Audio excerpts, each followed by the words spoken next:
तो हम लोग मोशन इन वन डायमेंशन को ख़त्म कर चुके हैं और आप लोगों को इतनी सारा होमवर्क क्वेश्चन दिया गया था नहीं। तो जो डाउट्स है मैं आप लोग जैसे भेजे थे, जो क्वेश्चन नहीं बनाए उसको अभी यहाँ पे करने की कोशिश कर रहा हूँ, देख लेना। लेट्स सी, ये था क्वेश्चन नंबर 18। ये लुक एट द क्वेश्चन क्या दिया है। In the figure shown if the block A is pulled to left by 1 metre then what is distance moved by B. A को अगर इधर को 1 मीटर खींचेंगे तो बी कितना मूव करेगा, है ना। अच्छा थोड़ा ध्यान से देखो, सपोज ये देखो यहाँ पर ये थ्रेड जो है यहाँ पर ये फिक्स हो गया है, नहीं ये फिक्स्ड है। और अगर मैं क्या करता हूँ आपको समझाने के लिए, आई कंसीडर एक केस लाइक दिस, मैं जस्ट इमेजिन करता हूँ। चलो ऐसे सोचते हैं, सपोज ये मानते हैं कि ये डिस्टेंस x है, ये कितना है x, और ये डिस्टेंस है y। तो जैसे आप इसको खींचोगे x और y दोनों बदलेंगे, बदलेंगे ही नहीं बदलेंगे, x भी बदलेगा y भी बदलेगा। अच्छा पूरा जो थ्रेड है, थ्रेड का लेंथ में कोई बदलाव आएगा क्या? थ्रेड का लेंथ तो फिक्स है, length of the thread is not going to change, है ही नहीं। If I correlate length of the thread with x and y, तो मैं कहूं कि L length of thread, length of thread की अगर बात करें तो कितना होगा, देखो तो ये x है तो ax ax ax x 4x plus y y y 3y। x and y both will change but length of the thread is not going to change। क्या बात समझ में आया? Yes, sir। हाँ, फिर क्वेश्चन में दिया है कि थोड़ा मैं इसको ये कर लूं, जस्ट मिनट।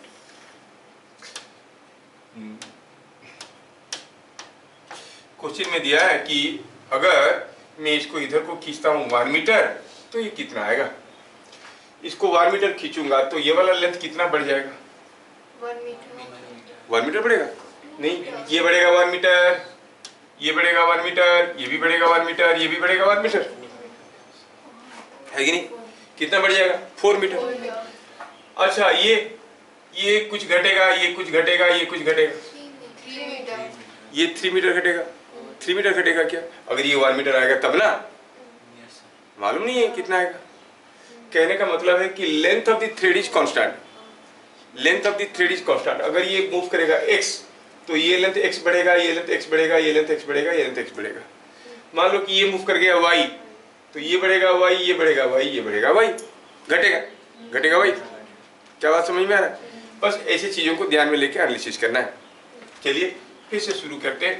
तो हम कहेंगे कि सपोज हम कहेंगे कि ये जो हमारा ब्लॉक ए है, सपोज ये ब्लॉक ए कुछ इधर को मूव कर गया x, ये इधर को मूव कर गया y, h length of thread, length of thread is constant, length of the thread is constant. तो ये वाला हिस्सा का लेंथ कितना बढ़ेगा भाई? ये कितना बढ़ जाएगा बताओ? ये x आगे गया तो ये x बढ़ जाएगा, ये x बढ़ जाएगा, ये x बढ़ जाएगा, ये x बढ़ जाएगा, है कि नहीं? तो आपको के 4x, ये इधर आ गया तो ये लेंथ घट जाएगा, ये घट जाएगा, ये घट जाएगा, ये कितना घटेगा? y y y कितना घटेगा? 3y। क्योंकि length of the thread is constant, ये जितना बढ़ेगा इधर को उतना उधर से ही तो आएगा। क्या बात समझ में आया? दिया है कि x is 1 meter, x is 1 meter, x is 1 meter, as x is 1 meter, तो y कितना आया? 4 × 1/3। समझ में आया? तो ये अगर 1 मीटर आया तो इधर को कितना आएगा? 4/3 मीटर। क्या बात समझ में आ रहा है? यस। क्या ऐसा दूसरा क्वेश्चन आप लोग कर सकते हो? लगे हाथ यहाँ पर और भी चीजें वो पूछ सकते हैं आप। सपोज हम कहेंगे कि ये जो A है हम इसको खींचने लगे कुछ वेलोसिटी v1 में, तो ये भी तो भागेगा। इसका वेलोसिटी v2 क्या होगा बताओ? जब ये भाग रहा है v2 कितना होगा बताओ? हम जानते हैं कि जब ये x जाता है ये y जाता है, जितनी समय में ये x जाता है उतनी समय में ये y जाता है। मान लो t सेकेंड में गया तो इसका वेलोसिटी v1 क्या है? x/t।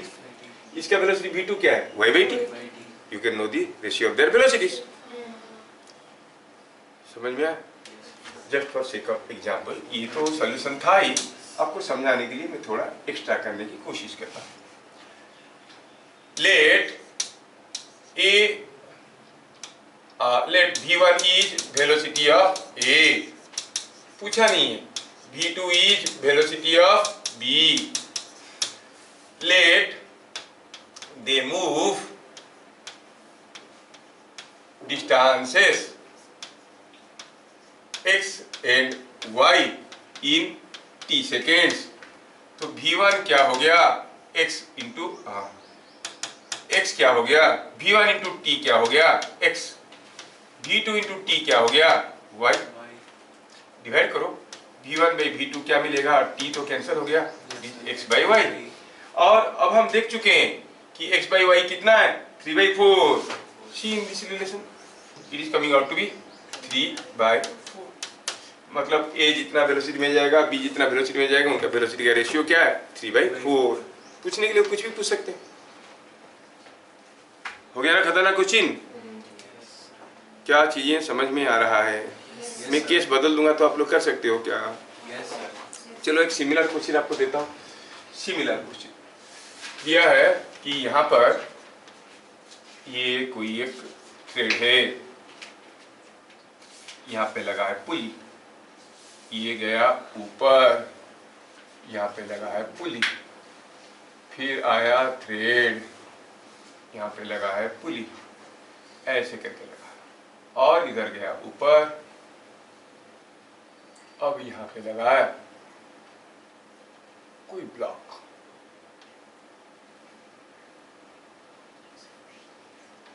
कितना खतरनाक दिख रहा है, जबकि है नहीं. तुम लोग स्मार्ट हो, फटाफट कर लोगे. और यहां से क्या लगा है, कुछ ऐसे लगा है, दूसरा ब्लॉक. अगर समझ में आ गया तो आप लोग कह सकते हो ये ब्लॉक का नाम A है, इसका B. क्वेश्चन क्या दिया है, क्वेश्चन दिया है find ratio velocity of A by velocity of B. Obviously ये नीचे जाएगा तो ये ऊपर जाएगा, हाँ, ये A में जाएगा तो ये कुछ दूसरे में जाएगा. रेशियो चाहिए हमें, चाहिए VA बाई VB. कौन सा ratio, velocity of A divided by velocity of B.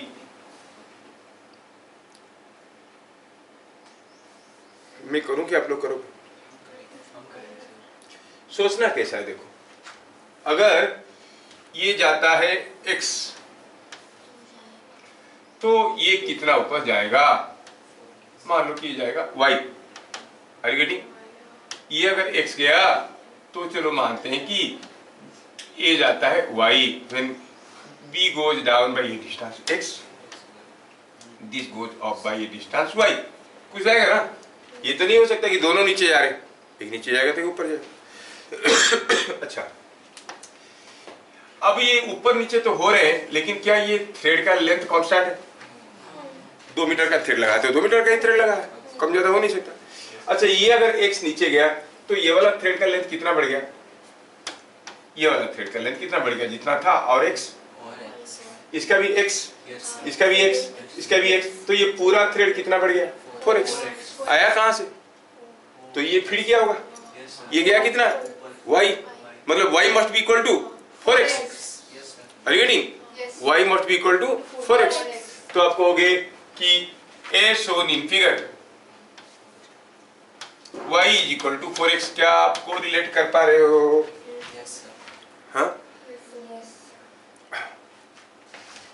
तो अच्छा ऐसे लिख सकते हैं, when let in t seconds b goes down by x and a goes up. a किधर जाता है, up. a goes up.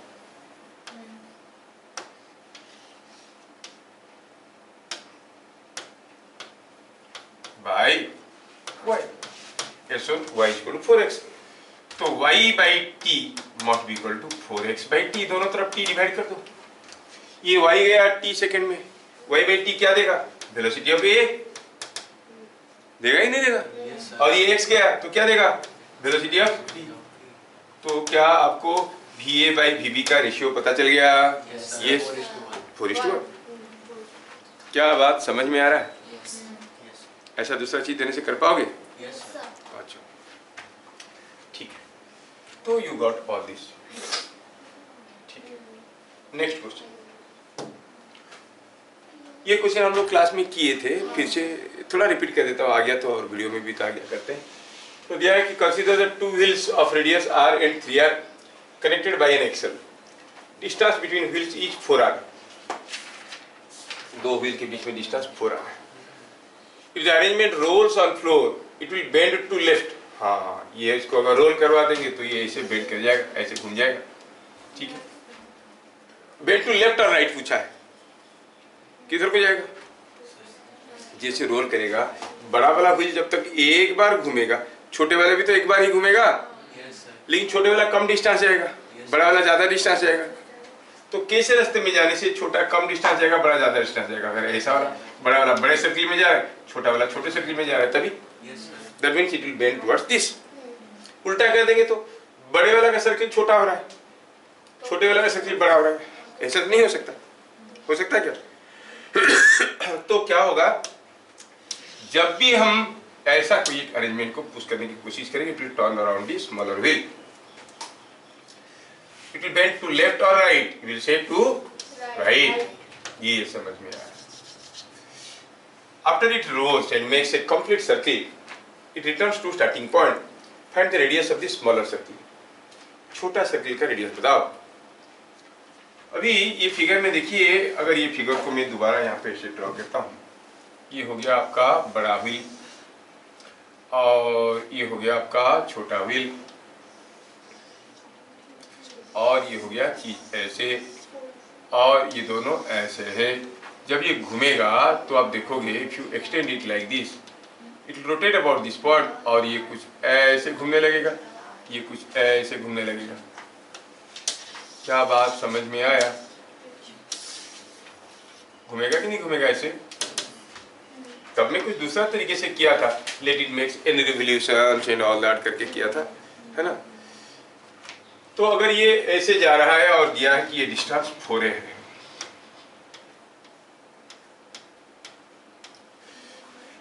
पूछा छोटा सर्किल का रेडियस बताओ। चलो छोटा सर्किल का रेडियस x है ना। If you look at this figure, you will find ये जो आपका छोटा सर्किल है, this small circle is having radius smaller and bigger one is having, क्या है ये?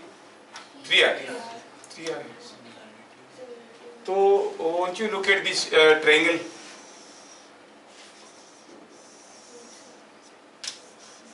है ना? ये हो गया हमारा ट्रायंगल। ये दोनों ट्रायंगल सिमिलर है कि नहीं? Yes, तो आप कहोगे कि हमें x का वैल्यू की जरूरत है, तो अगर आप ध्यान से देखोगे तो मिलेगा r/3r, क्योंकि छोटा ट्रायंगल बड़ा ट्रायंगल सिमिलर है। ये समझ में आ रहा है ना? Ratio of sides will be constant. r/3r is equal to, इसका लेंथ कितना है? x। और बड़े वाले का 4r प्लस x। यहाँ से x का वैल्यू निकालो, समझ में आएगा, है ना? क्या आएगा? ये आप इसको करोगे तो r तो कैंसिल हो गया, आपको मिलेगा यहाँ पे सिंप्लीफाई करो तो 4r plus x is equal to 3x। नहीं क्या? ये तो r कैंसिल हो गया, r कैंसिल हो गया, 4r plus x is equal to 3x। इसका मतलब 2x is equal to 4r और x is equal to 2r। तो छोटा सर्किल का रेडियस क्या होगा? 2r। क्या सबको समझ में आया? Let's see the next. A train of length 100 meter was moving with constant speed 3 meter per second. A man jumps out from rear end and runs towards engine with constant 5 meter per second. How much distance he has to run to reach the engine? कोई train को यहाँ से चलना शुरू किया, क्या speed में जा रहा था? 3 मीटर पर सेकेंड में कितना लंबा था? 100 मीटर। कोई आदमी पीछे से निकला और भागने लगा। कोई आदमी पीछे से निकला और भागने लगा। क्या स्पीड में? 5 मीटर पर सेकेंड में। बोला कि उसको how much distance he has to run to reach the engine. तो उसको इंजन के पास पहुंचने के लिए, इंजन सामने है, इंजन के पास पहुंचने के लिए कितना दूर दौड़ना पड़ेगा? 100 मीटर या उससे ज़्यादा या उससे कम? 100 मीटर से ज़्यादा। 100 मीटर से ज़्यादा। क्योंकि जब तक वो दौड़ के इंजन के पास पहुंचा तब तक ट्रेन अपनी जगह पे नहीं है। ट्रेन तो जगह बदल दिया। The train has moved, it has moved from one position to other. कैसे? ऐसे ट्रेन यहाँ पे था, यहाँ से उतर के कुछ यहाँ पर आ गया होगा, और ये पहलवान यहाँ से भागते हुए इतना दूर आ गया होगा, तभी ना घुसेगा अंदर।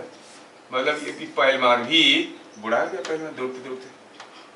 वो मूवी वगैरह में होता है, हीरो दौड़ते दौड़ते बड़ा हो जाता है ना। हाँ, ये तो ये पहलवान मैन, ये ट्रेन है।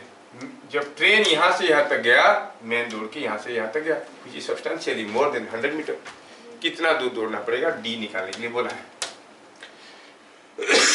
आदमी को कितना दूर दौड़ना पड़ेगा निकाल पाएंगे अगर आदमी का स्पीड और कितने समय के लिए दौड़ा दोनों मालूम है।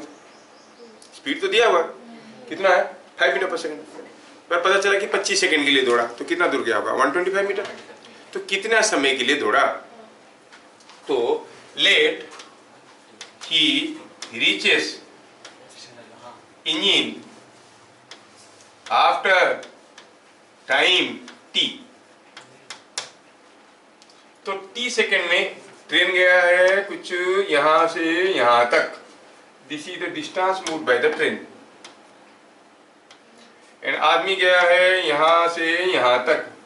This is what is the distance moved by the man. You call it DM, और इसको कहो distance moved by train DT. Man ज्यादा गया है तभी तो पहुंचा। कितना ज्यादा गया है? मैन डिस्टेंस ट्रेन से ज्यादा डिस्टेंस दौड़ा है तभी तो पकड़ा। कितना ज्यादा दौड़ा है? DM minus DT, that is 100 है कि नहीं? तो हम कहेंगे कि DM minus DT is equal to 100। DM कितना है? आदमी का स्पीड और टी सेकंड में।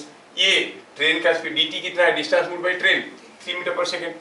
3t is equal to 100। तो 2t इज इक्वल टू 100 और t is equal to 50 seconds.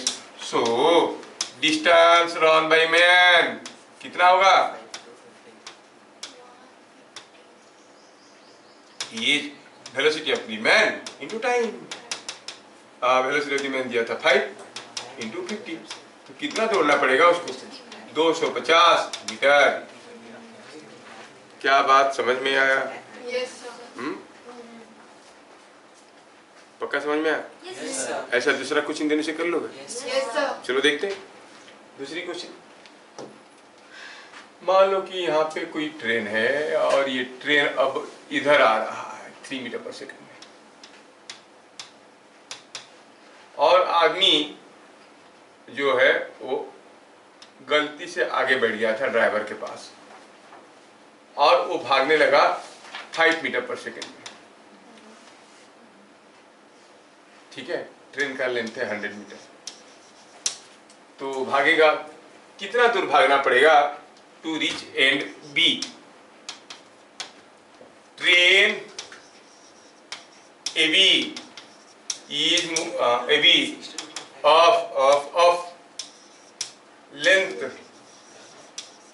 100 meter is moving as shown। देखता हूँ मैं, क्वेश्चन तो पहले लिखूं। A man on ground runs from, कहाँ से कहाँ पर जुड़ा हो? A to B। runs from A to B with 5 meter per second। How much distance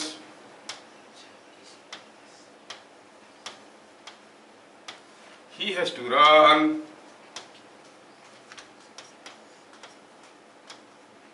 before reaching B, 62.5 meter. ऐसा है। Sir, 12.5. हाँ सर 62.5 है। ये हो गया कुर्सी, कर लिए तुम लोग, 60 बढ़िया बढ़िया। मैं इस फिगर को करता हूँ, ये है, ये आदमी यहाँ से दौड़ने लगा। थोड़ी देर के बाद ट्रेन जो है वो भागते हुए कुछ यहाँ पर आ गया होगा, नहीं, और यहाँ पर कहीं आ गया होगा, और आदमी तो जगह भी तो नहीं है यहाँ पे करने के लिए। चलो ठीक है, इसको साफ करते हैं। तो पहला केस में ये ट्रेन ऐसा था, 100 मीटर वाला ट्रेन, और ये था ए, ये था बी, ये था 3, और ये आदमी था जो दौड़ रहा था कितने में, 5 में।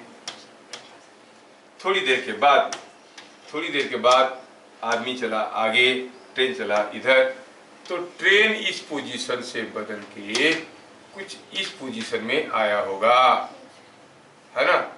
और तब तक ये जो आदमी है वो इस पोजीशन से दौड़ के,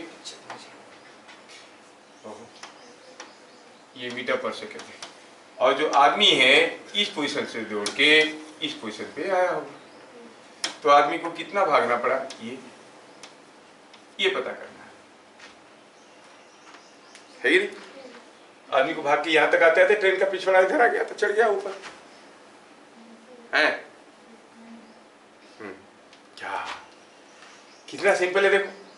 अब ट्रेन गया है यहाँ से यहाँ तक, distance move by train. Man गया है यहाँ से यहाँ तक, डिस्टेंस मूव बाय मैन। तो what relation you establish, train गया है यहाँ से यहाँ तक, मतलब यहाँ तक, और ये थोड़ा इधर है। ट्रेन गया है इतना दूर तक, कितना दूर तक, ये डिस्टेंस तक, है कि नहीं। मैन गया है ये डिस्टेंस तक,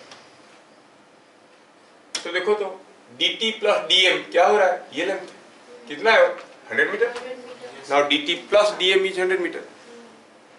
समझ में आ रहा है। तो हम कहेंगे हमें पता करना था, ये क्या पता करना था, ये dm है,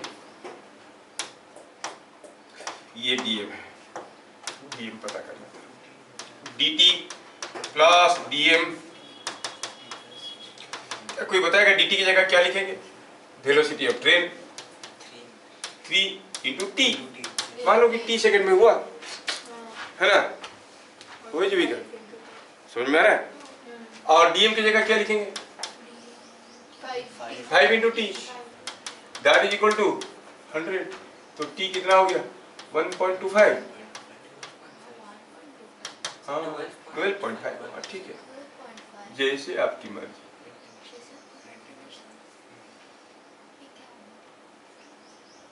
क्या बात समझ में आया। तो फिर distance move by the man क्या हो जाएगा,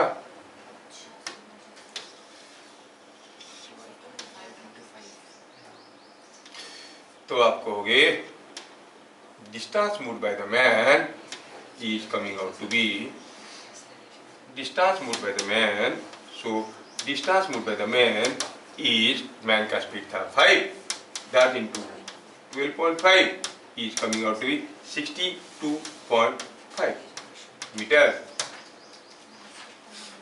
हो गया। आगे बढ़े। Next, wind blowing west to east with speed v naught around two parallel tracks in east west direction। Wind कैसे ब्लो कर रहा है, west to east. Wind blow कर रहा है वेस्ट टू ईस्ट, विंड का डायरेक्शन ऐसा है, this is what is velocity of wind. बोल रहा है दो ट्रेन जा रहे हैं ईस्ट वेस्ट डायरेक्शन, ये एक ट्रेन है और ये दूसरा ट्रेन है। एक ट्रेन जा रहा है east to west, opposite direction. Opposite direction में मतलब मान लो कि पहला ट्रेन इधर जा रहा होगा तो दूसरा ट्रेन इधर जा रहा है। सेम स्पीड में, ये जितना स्पीड में जा रहा है ये उतनी स्पीड में जा रहा है। ये बात है। Now question is, if the steam track of one is double of that of other, then what is the speed of each train? बड़ा खतरनाक क्वेश्चन है। बोले स्टीम ट्रैक, एक का स्टीम ट्रैक दूसरे का डबल है। क्या दिया है? वेलोसिटी ऑफ विंड ऑलरेडी दिया हुआ है v0।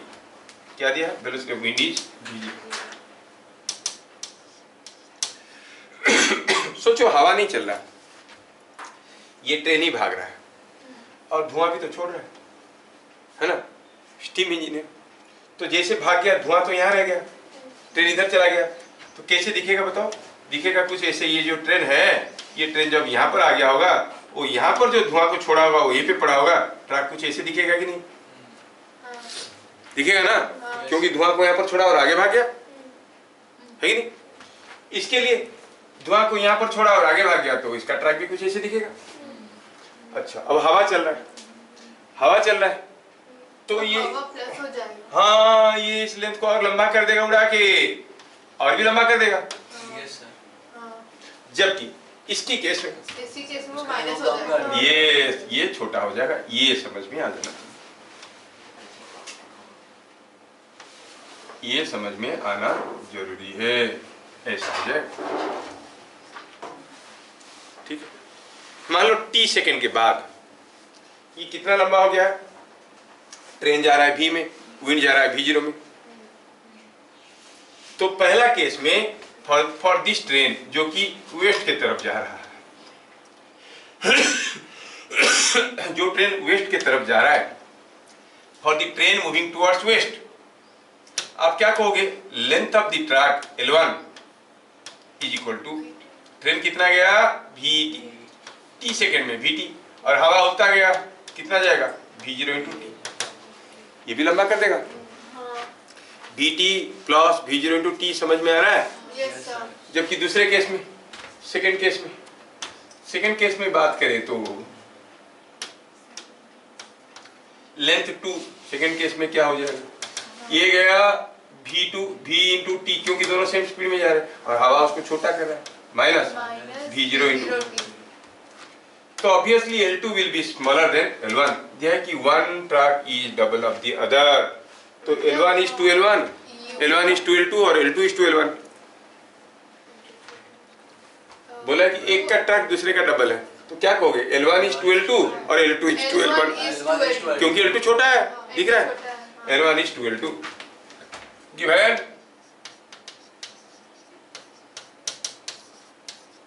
चलिए वैल्यू डाले। L1 था ये चीज, है ना, vt plus v0 t। v क्या है? वेलोसिटी ऑफ ट्रेन, और ये twice of vt minus v0। ये t तो कॉमन गया, कैंसिल हो गया यार। क्या मिला? v plus v0 is equal to 2v minus 2v0, और v क्या हो गया? 3v0। तो speed of the train is 3 times the speed of the wind. है? तो समझ में आ रहा है?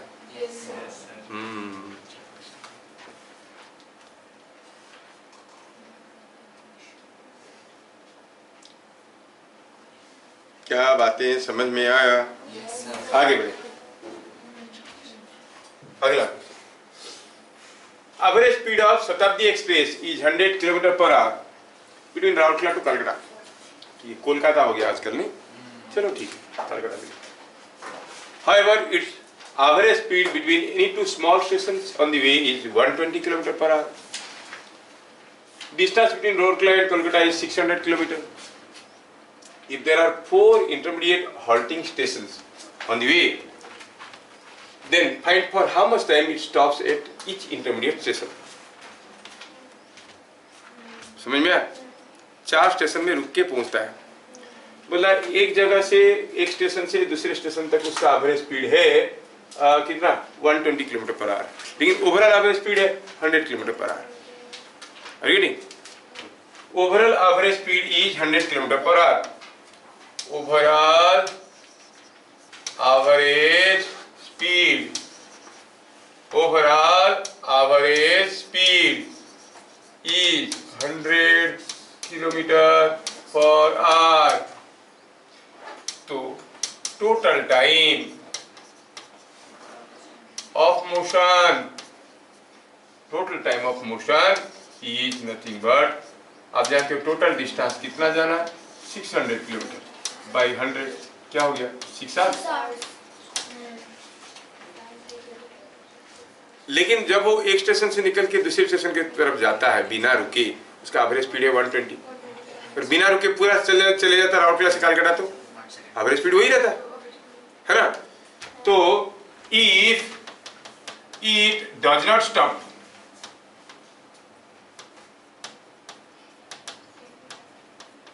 ऑन दी वे, देन उसका एवरेज स्पीड क्या होता, average speed is equal to 120 kilometre per hour. Time taken कितना होगा, 600 बाई 120 5 आवर्स। अगर बिना रुके जाता तो 5 घंटा में पहुंच जाता, रुक के जा रहा तो 6 घंटे में पहुंच रहा है, तो कितना समय रुक रहा है रास्ते में 1 घंटा, 4 स्टेशन पे 1 घंटा, मतलब 15 मिनट, हर स्टेशन पे 15 मिनट रुकता है। क्या बात समझ में आया? सो it halts for a total time of 6 minus 5 is equal to 1 hour. That is 60 by 4 is 15 minutes at each station. क्या ये चीजें समझ में आया? हर स्टेशन में कितना समय के लिए रुकेगा ये हर स्टेशन में रुकेगा 15 मिनट के लिए। इधर क्लियर? सिंपल तो है। अगला क्वेश्चन,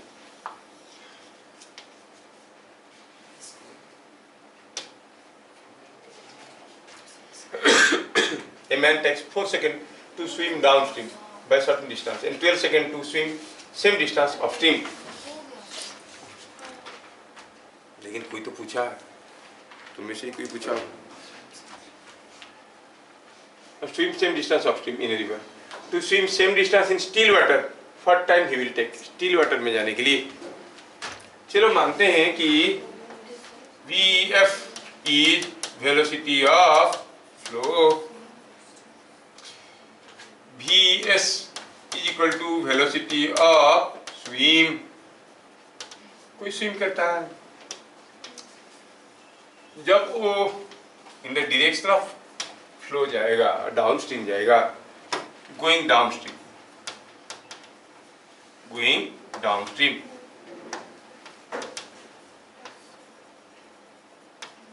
जब वो डाउनस्ट्रीम जाएगा तो आप क्या कहोगे, जब वो डाउनस्ट्रीम जाएगा तो आप कहोगे what is the velocity of man, velocity of swim plus velocity of flow, और पर सेकंड लेता है कहीं जाने के लिए, तो आप कहोगे Vs प्लस Vf, तो Vs plus Vf into T per second is equal to distance D, कुछ दूर जाने के लिए सर्टेन डिस्टेंस D। आया समझ में? अच्छा ठीक है, आप चाहो तो कुछ ऐसा भी लिख सकते हो, you can bring this 12 to this side, Vs plus Vf is equal to D by 12. Upstream जाने के लिए उसको लग रहा है कितना सेकेंड, पहला वाला 4 सेकेंड है रे, पहला वाला 4 सेकेंड है, दूसरा वाला 12 सेकेंड, ये 4 सेकेंड था, सॉरी ये 4 सेकेंड था,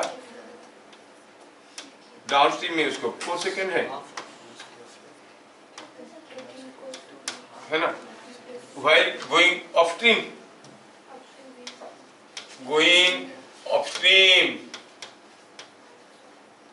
क्या आप बता सकते हो वेलोसिटी ऑफ मैन क्या होगा?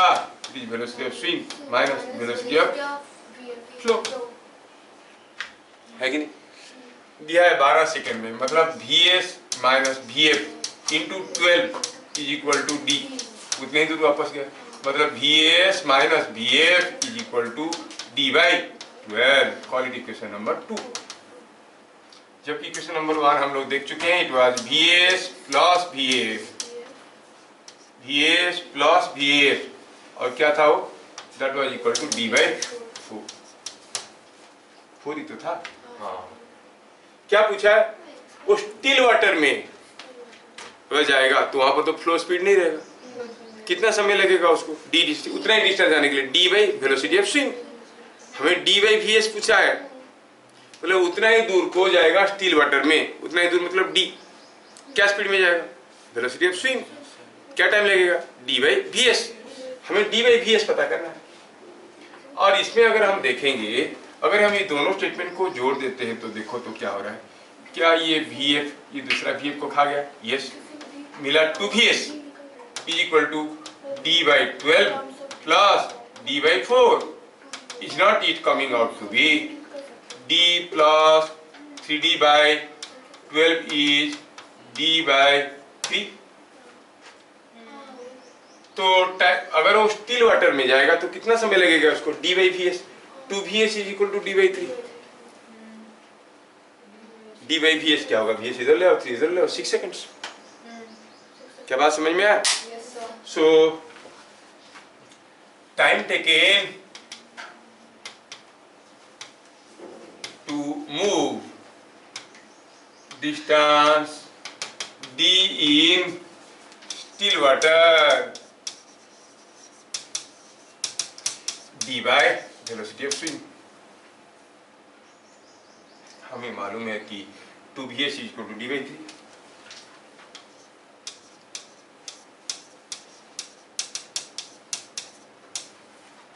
क्योंकि हमें ये चीज मालूम है तो हम कह सकते हैं is equal to D by V S is equal to D by V S is equal to 6 second. आया समझ में?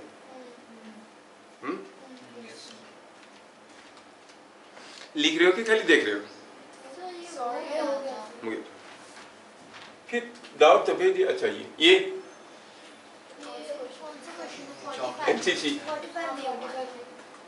a troop of NCC is moving with constant speed 10 meters per minute in a queue. The commander standing near the queue gives candies to 20 persons per minute. If the commander works in opposite direction of troop with speed 5 meters per minute, how many candies he can distribute per minute? समझ में आ रहा है? बोल रहा है कि एक troop चल रहा है, क्या स्पीड में, 10 मीटर पर मिनट। ये एक ट्रूप है जिसमें लोग चल रहे हैं। चलिए ये हो गया कोई एनसीसी ट्रूप की बात।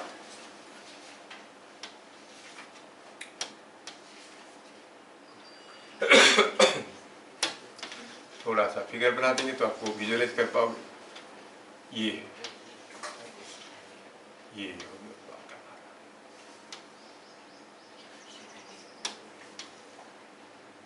कितना लंबा एनसीसी ट्रूप है, देखो ये जो ट्रूप है ये चल रहा है। कैसे चल रहा है, ये क्या स्पीड में चल रहा है? चल रहा है with speed of 10 metre per minute. ये सिस्टम चल रहा है कितना, 10 मीटर पर मिनट। और यहाँ पर उनका टोपी वाला कमांडर खड़ा है और क्या करता है, वो चॉकलेट देता है, कैंडी देता है। वो कितने आदमी को कैंडी देता है? ही गिव्स 20% पर मिनट, मतलब 1 मिनट में उसको कितने, जो बगल से जा रहा हो उसको दे रहा होगा। 1 मिनट में उसको कितने लोग पार कर रहे हैं? 20। That means 20% are crossing him per minute. जब वो 10 मीटर पर सेकेंड में जा रहे हैं, है कि नहीं? जब वो ट्रूप चल रहा है 10 मीटर पर सेकेंड में, तो कितने आदमी उसको क्रॉस कर रहे हैं? 20% पर मिनट। अच्छा 10 के जगह अगर वो 30 मीटर पर मिनट में जाएगा तो कितने आदमी उसको क्रॉस करेंगे? 60, जल्दी जल्दी चॉकलेट देना पड़ेगा उसको। 60 लोग पार हो रहे हैं। 10 की जगह अगर 5 हो गया तो स्पीड ट्रूप का, तो उसको देना पड़ेगा 10 लोगों को चॉकलेट। धीरे धीरे निकाला जेब से, खुद एक खाया, दूसरा दिया, ऐसे करके आराम से। समझ में आ रही है? मतलब ये जो ट्रूप है कितना स्पीड में जा रहा है, दैट डिसाइड कि how fast is going to distribute the candies. तो बोल रहा है कि ये जो आदमी है, ध्यान से देखो, ये जो आदमी है अगर ये खुद ही चलने लगा, अगर ये नहीं चलता यहाँ पर, मतलब इस पॉइंट से हर मिनट में कितने लोग आगे निकल जाते हैं? 20 लोग, 20 लोग, हाँ। है ना? एक मिनट में 20 लोग चले जाते हैं, एक मिनट में 20 लोग चले जाते हैं। एक मिनट में ट्रूप कितना आगे जाता है? 10 मीटर।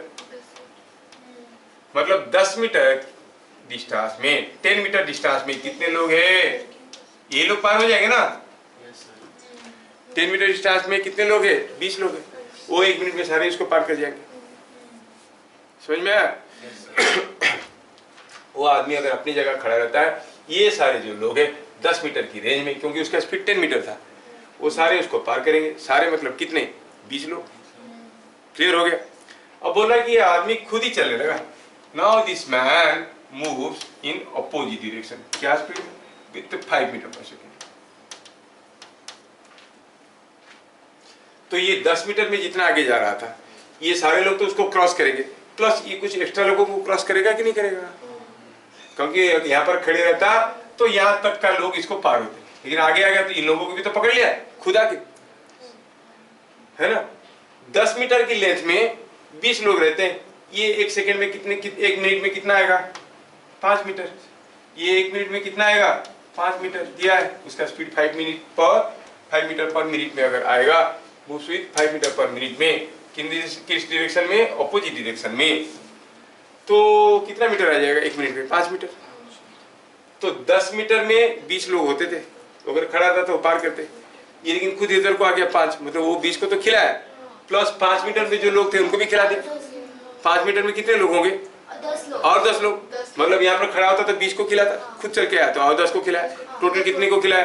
30। That's the answer. समझ में आ रहा है? यस। अब दिमाग लगाओगे तो दिमाग खुलेगा, है ना? तो आप कहोगे he will feed, or he will feed 10 plus 20 is 30 candies। ये सारा चीज को लिखना थोड़ा मुश्किल है, ठीक ना? इसको रिलेटिव मोशन की कंसेप्ट से हम लोग कर सकते हैं। समझ में आया? क्या ये बात सबको समझ में आया? यस। छोड़ सकता हूँ इसको, आगे चलें? Yes sir. अच्छा चलिए अगला। ये 3 आदमी है, ABC। बड़ा अजीब सा आदमी है, नाम भी देखो ABC रखा है। एक A है, B है, C है, और ये दिया है कि व्हाट्सएप ट्रायंगल AB इज 6 मीटर, ये 6 मीटर का है, BC is 8 metre. Obviously AC कितना होगा आपको मालूम है, बाय पाइथागोरस थ्योरम, 10 मीटर। बोला है कि A कितने स्पीड में जा रहा है? 4 मीटर पर सेकंड में, C 7 मीटर पर सेकंड में, B कितने में? ये कुछ मिट गया है, कितना है? 1 मीटर पर सेकंड है क्या? देखो तो B का स्पीड कितना है? चलिए मानते हैं 1 मीटर पर सेकंड, क्या फर्क है? 2 मीटर पर सेकंड, ठीक है। ये 2 मीटर पर सेकंड में जा रहा है। इधर क्लियर? अभी इसमें हम ये देख रहे हैं कि बोल रहा है कि A B को पहले पहुंचेगा कि B C को कि C D को, C A को, ऐसे करके पूछा। चलिए देखते हैं कि C A को कब पहुंचता है, ठीक है ना? मान लो C A को पहुंचता है after let C meets A after time T1 T1 time के बाद। तो C कितना गया होगा? 71। A कितना गया होगा? 41, है कि नहीं? तो आप कहोगे A गया है 41 और C गया है 71 और C A को मिल गया, मतलब C कितना एक्स्ट्रा गया होगा? 10 मीटर। फिर समझ में आ रहा है कि नहीं आ रहा है? मतलब A जितना गया होगा सी उससे 10 मीटर ज्यादा गया होगा, तो 71 प्लस 41 इज इक्वल टू 10। आया समझ में? तो इसमें से T1 पता चला, T1 कितना हो गया 10/3 सेकेंड। चलो मानते हैं कि A meets B after T2 seconds.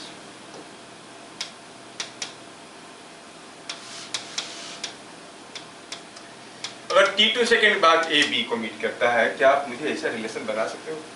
A कितना गया होगा, B कितना गया होगा? B गया होगा 2T, A गया होगा 4T, तो आप कहोगे 4T गया है A, B गया है 2T। ज्यादा कौन गया है? A। कितना ज्यादा गया है? 6 मीटर। ये 6 मीटर है कि नहीं? तो A कितना गया है? 6 मीटर ज्यादा B से। B कितना गया है? 2T। A गया है 4T, तो B जितना गया plus 6 is equal to distance moved by A। तो क्या यहाँ से आपको ये T2 था, तो T2 लिखे, तो T2 का वैल्यू कितना है? 3 सेकेंड से आया क्या? Yes. Let B meets C after T3 second. अब बताओ T3 सेकेंड के बाद B मीट्स C, तो B कितना गया होगा? 2T। C कितना गया होगा? 70। क्या B C को पकड़ पाएगा? C भाग रहा है जोर से, उल्टा C घूम के B के पीछे आ जाएगा। Yes, yes. समझ में आ रहा है क्या? तो C घूम के आएगा, C कितना दूर जाएगा? 70। C will go 73। कौन कम डिस्टेंस गया होगा? C ज्यादा गया होगा, B कम गया होगा। B कितना गया होगा? B गया होगा 2T 3, और C जो है पूरा घूम के यहाँ तक आएगा, मतलब 10 प्लस 6 16 मीटर आएगा। तभी तो, क्या बात समझ में आ रहा है? Yes, sir. So 5T3 is equal to 16। T3 कितना हो गया? 16/5 इज 3.2 सेकेंड। तो कौन पहले मिलेंगे? A और B कब मिले? और B. 10/3, ये हो गया 3.33, है कि नहीं? AB मिले आफ्टर AC मिले 3.3 सेकेंड बाद, ये 3 सेकेंड बाद, ये 3.2 सेकेंड बाद, है ना? इंटरेस्टिंग। कौन पहले मिला? A and B। मैं जानबूझ के थोड़ा कंफ्यूजिंग रीजनिंग बेस्ड क्वेश्चन दिया हूं ताकि आप लोग ट्राई करोगे। समझ में आया? Yes, yes. तो हम कहेंगे A and B meet first, ये दोनों पहले मिलेंगे, बाद में कोई मिलेगा दूसरा। नेक्स्ट इस क्वेश्चन में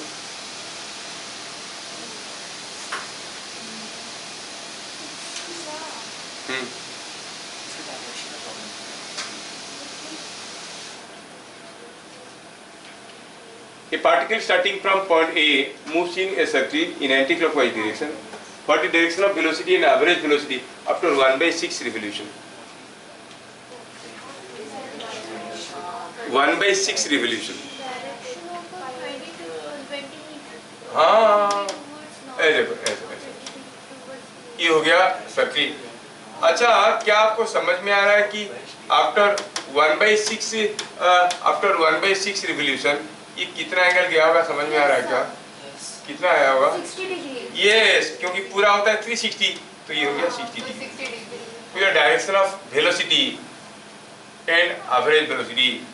वेलोसिटी कैसा होता है? Velocity is in the direction tangent to the path, ये हो गया डायरेक्शन ऑफ वेलोसिटी। और एवरेज वेलोसिटी कैसे होता है? एवरेज वेलोसिटी होता है in the direction of total displacement, ये हो गया डायरेक्शन ऑफ एवरेज वेलोसिटी। क्या बातें समझ में आया? Yes, sir. ये एवरेज वेलोसिटी है, ये वेलोसिटी है, दोनों का डायरेक्शन बताना है। 1/6 रिवोल्यूशन के बाद, 1/6 रिवोल्यूशन के बाद ये जैसा है, ये हम कहेंगे कि ये जो है ये यहाँ पे क्या, अरे कौन है ये, ऐसा v का डायरेक्शन मिल गया। ये 60 है तो ये भी 60 है, ये भी 60 है। अच्छा ये पूरा एंगल 90 है, 90 है तो ये 120, ये भी तो हुआ 60। क्या आपको समझ में आ रहा है कि 60 होगा? Yes, sir. कैसे कैसे कि ये एंगल 90 है, ये एंगल 90 है, क्वाड्रिलेटरल का चारों एंगल का सम होता है 360, हाँ, तो ये 60 हुआ तो ये वाला अंदर वाला 120, बाहर वाला हुआ 60, हाँ, 60. है ना?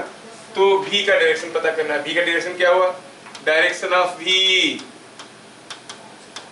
Is 60 degree north of east.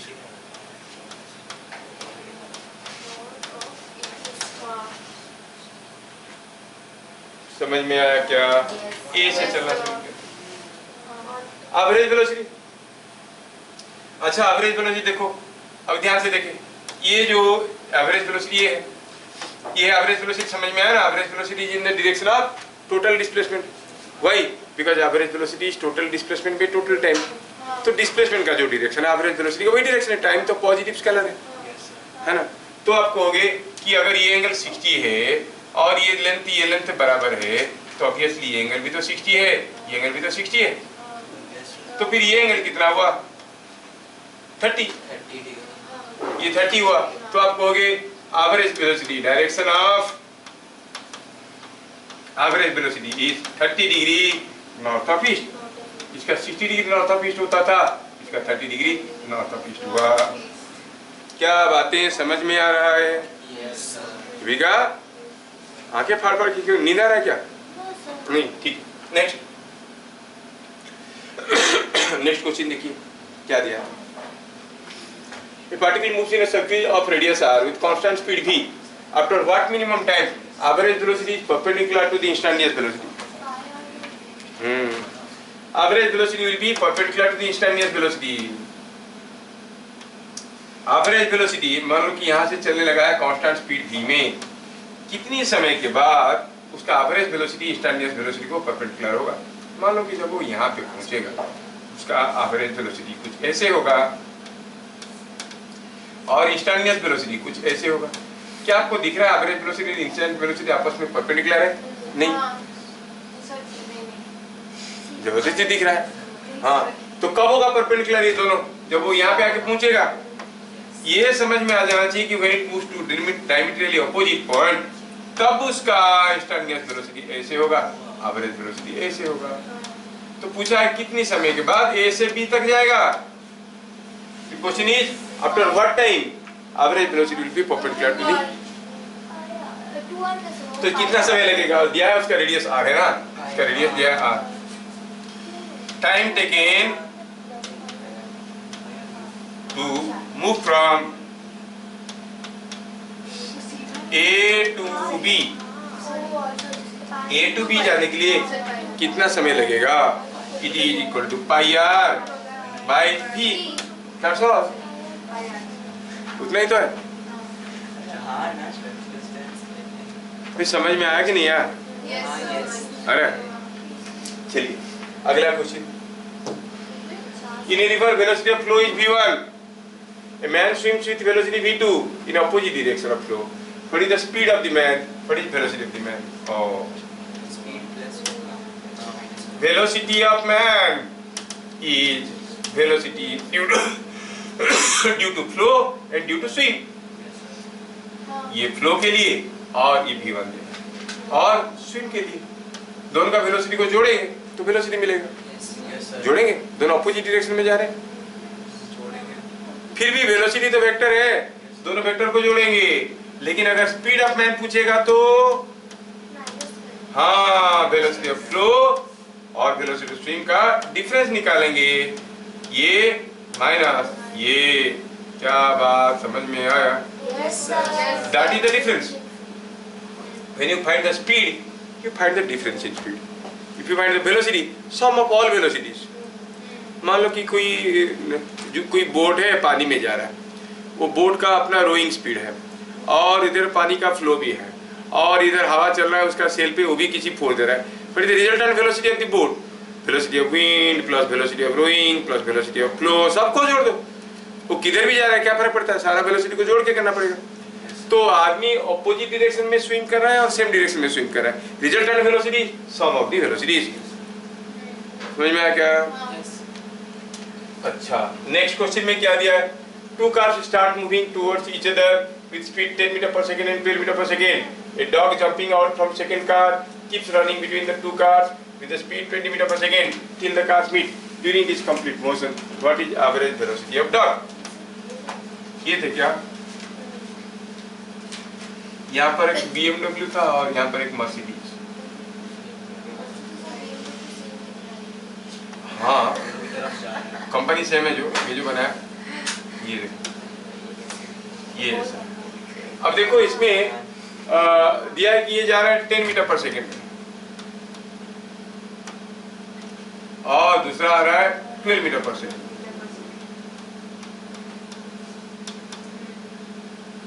कुत्ता कहां से शुरू किया? Dog jumping out of the second car. कुत्ता यहां से जंप करके निकला। कुत्ता जो है आदत से मजबूत और ये जंप करके निकला। जंप करके क्या किया वो कुत्ता? Keeps running between the two cars. कुत्ता भागने लगा दोनों के बीच में 20 मीटर पर सेकेंड में। हो सकता है कि इसमें मालिक बैठा है और इसमें मालिक का बेटा। कुत्ता को क्या है, वो तो भागने लगा, कभी इसके पास ऐसे करके दोनों के बीच में भागने लगा। लेकिन जब वो भागने लगा तो क्या आपको नहीं मालूम चला कि आगे आ रहा है तो उसका रास्ता धीरे धीरे छोटा हो जाएगा। छोटा होते होते होते होते होते कुत्ता जो है, कुत्ते की मौत मारा गया क्योंकि दोनों के बीच में आ गया। कुत्ता आ गया दोनों कार की चपेट में और गया, मर गया इधर। तो चलो कुत्ता मारते हैं, कैसे कुत्ता मारेगा। अभी इसका पूरा खून निकाल लेंगे। मर गया, तेरे ग्रीन खून तब से ग्रीन हो गया। हाँ वही तो। ये अगर सर कुत्ता नहीं मरेगा। क्यों? वो बोल रहा मैं नहीं मरूंगा। अरे ये क्यों है? कुत्ता नहीं मरा। कुत्ता मरता नहीं। चल थोड़ा इस कुत्ते को मारने में मजा आता है। ये मैं मजाक कर रहा हूँ। हाँ ठीक है, कुत्ता हेलमेट पहना है और अभी मरेगा, मर गया। कुत्ता इज किल्ड। क्वेश्चन देखो, हाँ मजा तो हो गया। अब देखो क्वेश्चन देखो क्या बोल रहा है। बोल रहा है कि कुत्ता जो है यहाँ से निकला और यहाँ पर भाग गया, फिर इधर गया, ऐसे करते करते करते करते मर गया। ड्यूरिंग दिस कंप्लीट कुत्ता कितने जोर से भाग रहा था? 20 मीटर पर सेकेंड, है ना। पूछा है बताओ कि कुत्ता का एवरेज वेलोसिटी क्या है। कुत्ता का एवरेज वेलोसिटी कैसे निकालेंगे? Total displacement by total time. कुत्ता कहां से चलना शुरू किया? सेकंड कार से। अच्छा देखो, तो अगर सेकंड कार को देखेंगे तो सेकंड कार का डिस्प्लेसमेंट ज्यादा हुआ है कि कुत्ता का डिस्प्लेसमेंट ज्यादा हुआ है? अरे शुरू किया यहाँ से सेकंड कार से और मर गया यहाँ पे, तो ये भी यहाँ पर आएगा तभी ना कुत्ते को मारेगा। डिस्टेंस मूव्ड आर डिफरेंट, लेकिन डिस्प्लेसमेंट कार जितना दूर आया कुत्ता कभी तो वहीं से यहाँ तक, दोनों का बराबर डिस्प्लेसमेंट है। ये कार को यहाँ से यहाँ तक आने के लिए ज्यादा समय लगा कि कुत्ता को दौड़ते दौड़ते मरने के लिए ज्यादा समय लगा? तो कैसे? दोनों आके मिलेंगे तभी ना मरेगा, दो कार के बीच में। जब तक ये कार आके यहाँ पर पहुंचा, ये कार यहाँ पे पहुंचा, दोनों के बीच में पिचक गया, कुत्ता मर गया, है ना। तो कुत्ता ज्यादा समय के लिए दौड़ा कि जो सेकंड कार है वो ज्यादा समय के लिए दौड़ा? Same time. कुत्ता का डिस्प्लेसमेंट ज्यादा है कि सेकंड कार का डिस्प्लेसमेंट ज्यादा है? सेम। दोनों का डिस्प्लेसमेंट बराबर है, दोनों का टाइम बराबर है, तो दोनों का एवरेज वेलोसिटी बराबर नहीं होगा। हाँ, तो ये कार जो कांस्टेंट स्पीड में जा रहा है 12 मीटर पर सेकंड में, एवरेज वेलोसिटी क्या होता है? 12। तो कुत्ते का भी होगा 12। बात समझ में आया?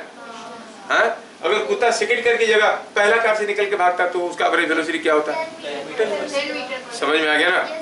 तो आप कहेंगे average speed of car, average speed नहीं velocity, average velocity of dog, average velocity of dog is equal to average velocity of second car, that is 12 metre पर सेकेंड। क्या बात समझ में आया? सबको समझ में आया? चलिए आगे अगला। Particle moves into east with speed v1 for some time, then towards west with speed v2 for some time, find the overall average speed and average velocity. क्या बात हुआ, पहले वो ईस्ट की तरफ गया v1 स्पीड में कुछ समय के लिए, फिर वेस्ट की तरफ गया v2 स्पीड में उतने ही समय के लिए। तो क्या हो गया, डिस्टेंस कितना गया, v1t प्लस v2t। तो एवरेज स्पीड क्या हुआ, v1t plus v2t by time.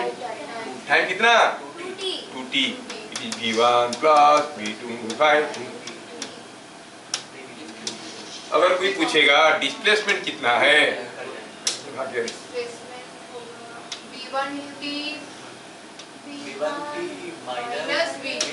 Yes, displacement कितना हुआ, v1t माइनस v2t, क्योंकि यहाँ से यहाँ तक यही है डिस्प्लेसमेंट है। हाँ, तो v2t। तो फिर एवरेज वेलोसिटी क्या हो जाएगा, it is v1t minus v2t by v2t। It is v1 minus v2 by 2t। समझ में आया क्या, अंडरस्टूड? हाँ, नेक्स्ट क्वेश्चन।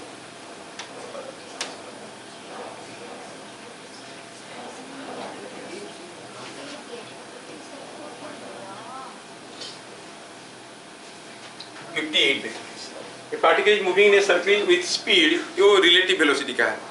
57 relative velocity का है, कर देंगे। पूछा है what is the velocity of the car racing by the relative velocity which involves subtraction of vector। subtraction of vector तुम लोगों को आता है ना, आता है ना, हाँ। तो करेंगे इसको। देखो, a particle is moving in a circle with speed v। particle is moving in a circle with speed v। Find average velocity after half revolution। Half revolution के बाद एवरेज वेलोसिटी, ये v स्पीड में जा रहा है, अरे half revolution के बाद एवरेज वेलोसिटी ये r है। टाइम फॉर हाफ रिवोल्यूशन कितना समय लगेगा, पाई r बाई v, क्योंकि इसको जाना पड़ेगा यहाँ से यहाँ तक। Displacement, displacement after half revolution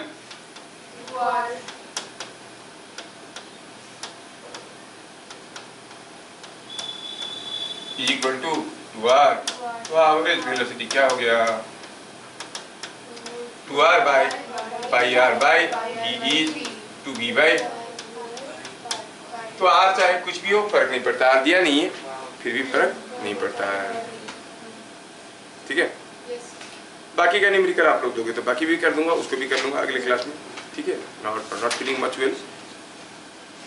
तो आज की सभा यहाँ पे हम लोग समाप्त करते हैं, फिर मिलेंगे, तब तक के लिए जय हिंद। हाँ, ऐसा बोलना चाहिए।